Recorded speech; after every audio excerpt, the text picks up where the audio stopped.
Football ইতিহাসের দুই মহা তারকার লড়াই। এক পাশে ক্রিস্টিয়ানো রোনালদো, অন্য পাশে লুকা মদ্রিচ। দুজনেরই সম্ভবত শেষ বিশ্বকাপ। তাই টরন্টোর এই ম্যাচটি ছিল শুধু শেষ 16 টিকিটের লড়াই নয়, বরং এক যুগের অবসানের গল্পও।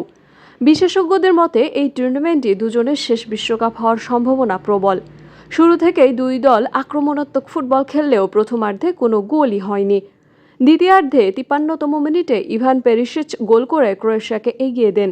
তখন মনে হচ্ছিল হয়তো রোনালদোর বিশ্বকাপ স্বপ্নই শেষ হতে চলেছে। কিন্তু পর্তুগাল হাল ছাড়েনি।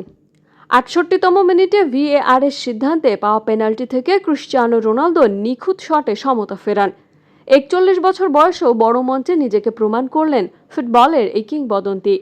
ম্যাচ যখন অতিরিক্ত সময়ে গড়িয়েছে, তখনই আসে নাটকীয় মুহূর্ত।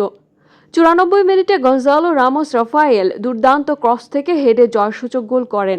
শেষ বাঁশি বাজতেই পর্তুগালের উল্লাসে মেতে ওঠে পুরো স্টেডিয়াম। এই ফলের অর্থ আরও গভীর। ক্রিস্টিয়ানো রোনালদোর বিশ্বকাপ স্বপ্ন বেঁচে রইল, আর লুকা মদ্রিচের অবিশ্বাস্য বিশ্বকাপ অধ্যায়ের ইতি ঘটল। একসময় রিয়াল মাদ্রিদের জার্সিতে অসংখ্য শিরোপা জেতা দুই সতীর্থ এবার বিশ্বকাপের মঞ্চে একে অপরের বিপক্ষে দাঁড়িয়েছিলেন। শেষ পর্যন্ত হাসলেন রোনালদো, আর আবেগঘন বিদায় নিলেন মদ্রিচ। এখন পর্তুগালের সামনে আরও বড় চ্যালেঞ্জ। শেষ 16তে তাদের প্রতিপক্ষ শক্তিশালী স্পেন, আর রোনালদোর লক্ষ্য একটাই, অপূরণীয় সে বিশ্বকাপ ট্রফির আরও এক ধাপ কাছে পৌঁছে যাওয়া। Anika Tasin, sports FCB।